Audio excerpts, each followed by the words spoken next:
The US is putting together a so-called Summit for Democracy, virtually to peddle American-style democracy from Thursday to Friday. However, a British expert says China's whole process democracy is far more meaningfully democratic. Although the media and politicians in the West tend to portray China as being undemocratic, in reality, its system of whole process democracy is far more meaningfully democratic than the so-called liberal democracy that's in place in the West.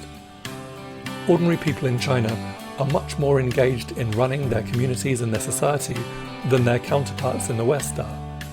The basic interests of ordinary people in China are represented in government to a far greater degree than is the case in the West.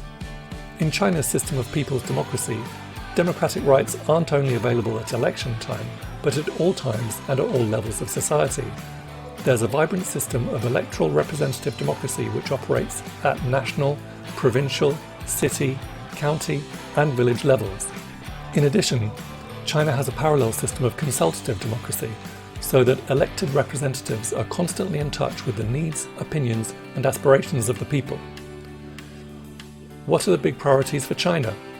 Tackling poverty, tackling homelessness, protecting people's health, ensuring people are protected from the pandemic, dealing with pollution, developing renewable energy, cracking down on corruption, improving the education system, and generally improving people's lives. This is people's democracy. This is socialist democracy. Listening to the people, mobilizing the people, meeting the needs of the people, and developing their human rights.